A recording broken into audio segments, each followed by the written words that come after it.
So much pressure. I said we did a good job watching it. We just didn't. We took forever to do this, and then we did it, and then it didn't record. That was whack status. Fucking stupid. Hold up, I would've grown all day. Hold up, somebody can't relate. Hold up, stay down with no faking. Go up, top down, I've been racing. Go up.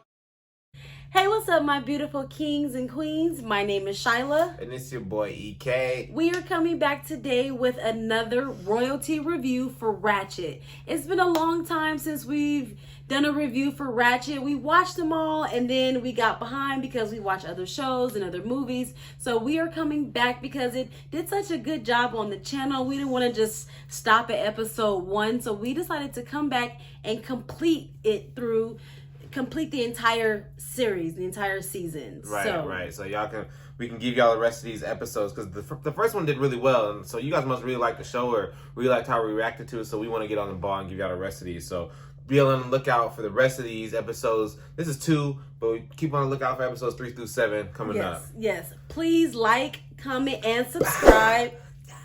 Yes, give us a thumbs up. We greatly appreciate it. Please comment anything you want us to do in the future, any recommendations, any suggestions. Let us know because we're down to do it. If you guys know any mindfuck shows, we love that. Any horror stuff. We came from here because we like Sarah Paulson from American Horror Story, so that's why we're here. But we'll go ahead and get into the review. Yes. We won't hold you guys up. So this episode starts off with Dr. Hanover, and he's performing lobotomies on his subjects. He has 4 new subjects. He has Jeffrey from Fresh Prince of Bel-Air, who he thinks he's going crazy because he was forgetting his lines, or he had like some basic problem. Yeah. They had a little boy who also had a basic problem. He was daydreaming. And they sent him in for correction. And then they had the German lady who she said she was in there for melancholy, which is the old way to say depression, but deep down. Later on, we find out she's in there for lesbianism, and then the 4th woman who was actually in there for lesbianism. Yes. So, go ahead. So Hanover pops up with this lobotomy, and he's gonna perform it on his subjects, and he has like this. It's basically like a brute form of the lobotomy, and Jeffrey is his first subject. And he has an audience of people. On this day, Gwendolyn is there, the secretary of the mayor, and then a little bit. It wasn't the press there and everything in the first time. It was one reporter. It was one reporter. Okay, and the rest were nurses. Yeah, and the rest of it was the staff. And so he proceeds to start, and he's like drilling into this dude's head, and he's having all this involuntary limb movement, and it's really graphic because obviously he's drilling into a fucking head. Right. Why wouldn't that be graphic? Right. People are throwing up, and people are not making it. People are like grossed out by it. So he cuts it short. Like he's like, after he finishes Jeffrey, he doesn't do the other 3 people. He cuts it short and kind of like revises his strategy. Yes. And this procedure, he was supposed to finish all 4 patients within 45 minutes. So yeah, it was very quick per patient. Right, but then after the outrage in the audience, he decided to cut it short and to revise and come back tomorrow. Right. So at that point, that's when I realized Dr. Hanover had no idea what he's fucking doing. I was like, bro, what? I wasn't sure if at this point in time. I'm still assuming he's a doctor. This is the infancy stage of this particular procedure, so I thought that he didn't know what he was doing, just like being a pioneer in his field. Right, because he heard another.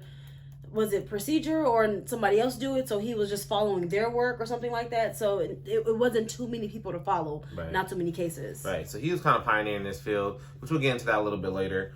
So the next thing that it goes into, which is a power dynamic that's going to play a big part throughout this entire series, which is Nurse Bucket and Nurse Ratchet. Yes. They get into it in the break room because I guess supposedly Nurse Ratchet had some lunch put together and her bag was rolled up. And she had a peach in it, and I guess at some point in time throughout the day, a million hands in the refrigerator, her bag got knocked over, the peach rolled out. Yes. So then what happened? So she looks in her bag, and the first thing she notices is that her peach is gone. And she looks behind her, and the peach is on the table, and it's right in front of Nurse Bucket.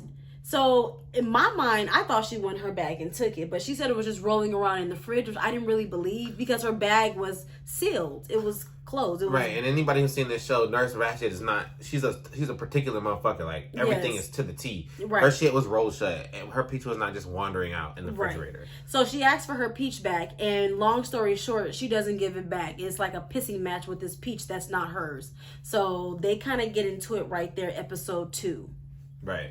Right. So yeah. So basically, and basically, low key, Ratchet threatens her. She's like, "What are you gonna do about it?" She's like, "I'm thinking about what I'm gonna do. There's a lot of things I'm gonna do about it." And basically tells her that she's gonna be sorry, and she kind of like threatens her, but Miss Buckets just lets it glance off her. She's like, "Fuck you, I'm gonna eat your peach." Yes. So now it's later in the day where they were doing that. They were doing the lobotomy. Now he's revised his strategy and he's coming back with the orbital lobotomy, which I'm more familiar with. I've seen a lot of other older shows where people are psychiatrists or people working at psych wards, and they do this procedure where they go behind your bulb with an ice pick and they just like tinker with your brain, which I never thought was tight. I never thought like that was smart. I'm like, if you're hitting somebody's brain, I don't care what you think you're doing to help it. If you're like brute forcing somebody's brain, even if it's the lightest ding ding ding, like no, I don't think that's. But for his sake, what his argument was that it was more aesthetically pleasing to an audience to observe. So it didn't have the blood that the drilling had. It didn't have the involuntary movement kick in that the drilling had. So in his eyes, it was a more streamlined procedure, a way to take care of the same procedure that he was doing. Much to his dismay, it was not. No. Nurse Buckets threw up Yes. during the presentation. He flips out and kicks the nurses out, tells them to go change bedpans. So again, that just kind of further elaborates to me saying that he doesn't know what he's doing. Right. So basically, I just notated. I was like, why are these nurses in here wearing blue? I don't know if that's like a style thing or whatever, but nurses usually are in white, all white. So I just thought if that was something that was significant. If you guys know the meaning or if it's some symbolism or something that we need to know about, drop it down. # blue uniforms or blue Dresses, blue nurse dresses, blue scrubs, whatever you want to put. Right. Just # that. Let us know. Nurse work attire. So then it shows her first kind of real interaction with Edmund since he's been in the jail, kind of. So she comes to bring him some soap, and he's kind of talking vulgar, and she's like, I got them to talk them into letting you get your bath, get your own bathing time. Right. Basically, he's able to shower like a human, and he won't be hosed down like an animal.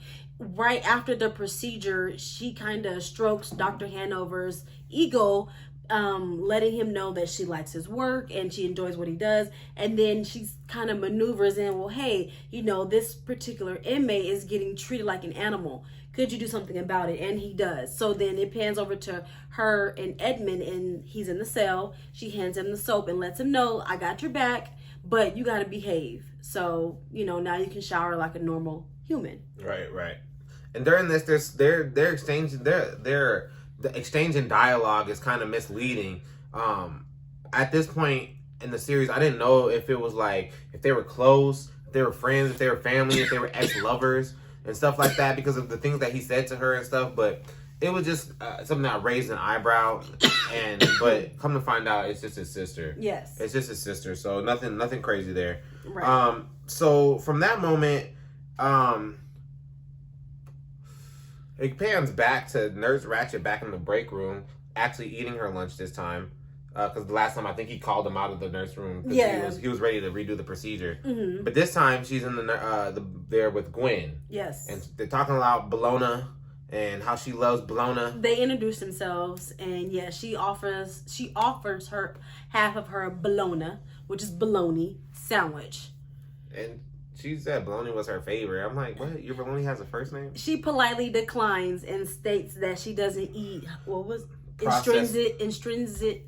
I don't know. It was some type of basically processed meat, like hot dogs, bologna, shit like that. Right. Any kind of bullshit like that. Yes. So and she offers to take her out a night on the town, show her around, right, and offers to take her to a nice seafood restaurant. Actually, oyster bar. An oyster bar. Have you ever had an oyster? Never. You're gonna have to do that on a mukbang. She's not gonna do it, guys. Don't look forward to it. She's not with the seafood shits. Moving along. So, I was questioning like why did she like Nurse Ratched? She just like peeped her swag right away. Yeah.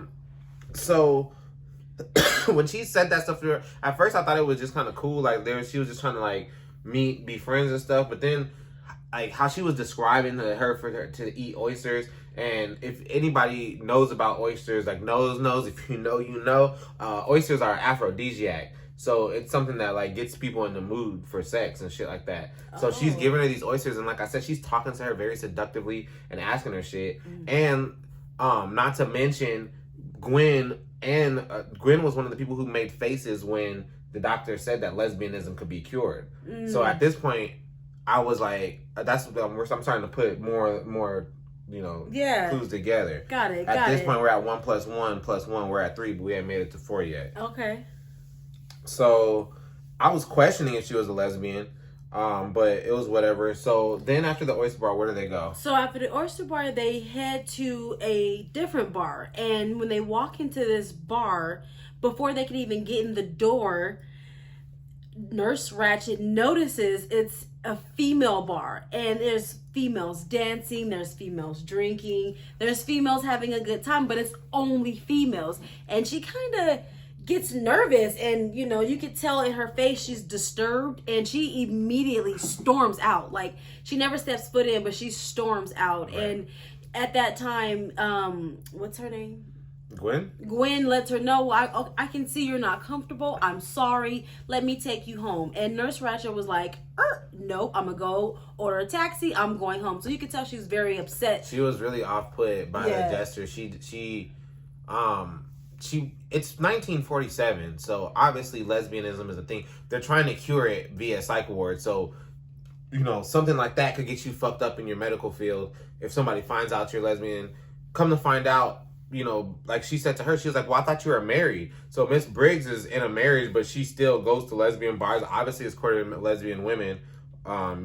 So yeah, she was just really off-put by that. So she didn't want to risk it, and she doesn't really know how to quantify her feelings for that really yet. And it kind of takes on this role in the show throughout that of her coming to terms with her own lesbianism and being able to like express it and not be ashamed of it. Right. You know what I'm saying? It kind of goes through that. So after that scene, the pans to my favorite scene. This is my favorite scene probably in the entire series, where Edmund comes in to meet Dr. Hanover for the first time. This is one of my top 3 favorite scenes. Yes. He comes in shackled, and Dr. Hanover requests to have the shackles removed before they even start the session. Yep. So he comes in, and we had already had plenty of scenes of him speaking with proper dialect. And he comes in there talking like he's fucking... I don't know if you guys have ever seen Split, and when he's like the special needs version or the kid version of himself... He's talking like he's like has a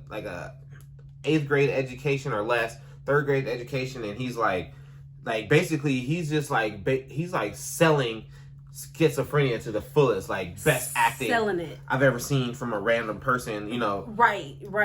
And going on and on and on. He's talking about having a radio in his mouth. He's talking in the 3rd person. He's talking about hearing everybody else's voices in his head. The first thing he says, which is weird, is the window has a migraine, and it's giving me one too. Right. I was like, what? The window has a migraine. So instantly he's just off the dribble, just talking off the side of his neck. Just about nothing. Right. Trying to throw this man, Dr. Hanover, every which way.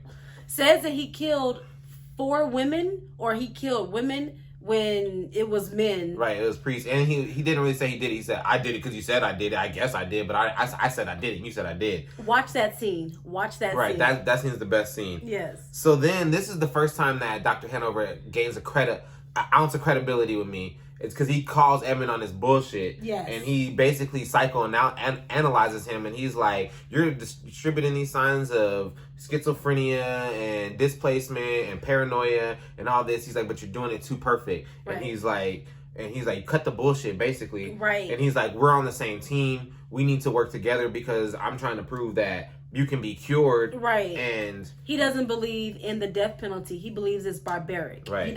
He wants to cure people. He doesn't want them dead because it serves no purpose. So at this point, that's like the first time I can give him credibility because he saw through that and he was killing that shit, bro. Not a hiccup in his game. So he saw through that. So then he has him in there unshackled like she mentioned. And what does he see? So instantly, right when he calls his bullshit, he changes his face and asks for a cigarette and doesn't wait for it. Gets up and walks straight to the bar and gets a cigarette. And once he gets to the bar, there is like a pear knife or some type of steak knife to the left of him. And Dr. Hanover at that point sees that knife and immediately starts talking to him. I can help you. You don't have to lie about who you are. I don't believe in the death penalty. I believe it's barbaric. Help me help you. And basically he walks up and just flicks his lighter and lights his cigarette. Right. So, I mean, that's pretty much how that ends. They kind of come to that kind of conclusion. Edmund doesn't really give him a lot of information. Yeah. But he does cut the bullshit with him. Mm-hmm. And he realizes that maybe if he plays his cards right, his sister in Hanover will help him escape the death penalty. Right. So, after that, it pans to Nurse Ratchet walking around, and the fucking old opera bitch is out there talking about,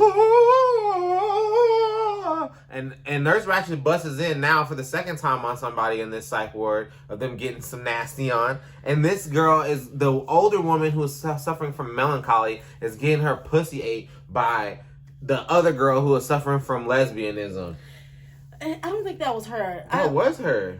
When I went back and saw it the second time, it didn't look like that young girl, but I just probably overlooked. She had the same clothes on as her. Oh, they had the same clothes on. It was all. This is all happening in one day. She had that black dress on the whole first time. That little lady had that pink dress on the whole. This is all one day. Right. You're right. And the thing is, she's singing loud. getting head while the door is unlocked. Getting some head. Just while the door is unlocked. Right. So she was kind of asking for anybody to walk in on her. Anybody. But again, she can't really get in trouble because the 4 people that we named at the beginning of this were all voluntary patients. Nobody, except for the boy, nobody submitted them. They all submitted themselves. So they couldn't really get into trouble or do anything to get kicked, to get reprimanded because they could just leave, Right. So again, we're confronted with another thing of lesbianism, and Nurse Ratchet she opens the door and they stop or see her or whatever. Right. And Nurse Ratchet just walks out. She doesn't really correct them or stop them. She tells her to get out. She shouts at her. Oh, she does? Yeah. Oh, I thought she just walked out. No, she yells at her and tells her to get out or something. So she shuts the door and walks away. Okay. Then it pans over. We actually kind of grazed over this, but I didn't really want to talk about it segregated. So there's one of the priests of the priest that he killed. One of them survived. One of them didn't even get touched. There was 5 total priests. He killed 4. One of them just witnessed the account and saw him afterwards, just chilling, smoking a cigarette, looking at him and shit. So he's scarred for life. Right. And he's so scared. Man, get the fuck out of here. This nigga is so scared that he can't walk. Nothing physically happened to him, but now he's so scared he can't walk. I don't understand it. I don't know. Maybe you guys know something I don't know about psychoanalysis. Again, people get scared out of their legs working. I don't know. It showed him in the wheelchair that one time. So when they were in the hotel room, he was not in the wheelchair. But I don't know. He was still in the wheelchair, bro. Why is he getting pushed around? Yeah, I don't know. There's no reason for it. So anyways, basically, Nurse Ratchet, the master manipulator that she is, had already been telling this guy basically that he needs to come forward and tell his side of the story to Dr. Hanover. Right. So that way they can put Edmund to death. Right. And she's kind of telling him to come out and speak out, and she's going to have the police kind of come up and corroborate his story with the situation. But really, all she wanted to do was silence him. Right, silence him. So all the notes that you mentioned that she was taking from Dr. Hanover and kind of being intrigued and stroking his ego and patronizing him about his surgery, she was really just taking notes so that she could perform this surgery later on this dude to silence him. And then when the police came out, they could officially write it off as somebody who's not a witness and there's nobody to testify against this guy. Right, not competent to stand trial or not a credible witness. Right. Right, she silenced him. So basically she throughout the show, she's talking to him, and at the end, she lures him in to record him and get his account of this story, and she drugs him and performs the surgery on him. Right. Which basically makes him, he's sitting there drooling. He doesn't talk. He's not giving you eye contact. And the nun mentions that ever since he left with some lady on the weekend, he returned back, but not himself. But he has gained weight, and the nightmares have stopped. So we feel that it's improvement. Right. So I don't know how that qualifies as improvement, but whatever. So she does it. So basically, he's Julie McGee, and they come in and officially write him off as a non-competent witness, and that's pretty much how the show ends. So we can see the fine green thread of Nurse Ratched weaving its way into this psychiatric center, and she's making her chess moves. I mean, she's just a massive manipulator, and I really like her demeanor. Like, she's just like really calm and cool and collected. She doesn't really raise her voice. She doesn't like get out of character. She always thinks and chills before she reacts. I like that. I like that too. I like that. I like Sarah Paulson anyway. She's just a great actress all around. Yeah. And if you watch American Horror Story, you can see different sides of her. Oh yeah. In that show. That show's amazing. Yes. But this show's all right. It's from the same people, but I like that. I like American Horror Story definitely better. But this show's starting to grow on me. So we'll see how this thing turn out. Join us next time for the episode 3. Review that we're gonna do next time, and you guys stay royal. Yes, please like, comment, and subscribe down below. Let us know if you guys have any suggestions, recommendations, anything that you want us to react to. Let us know. We are open to suggestions. Yes. Stay royal. Hey.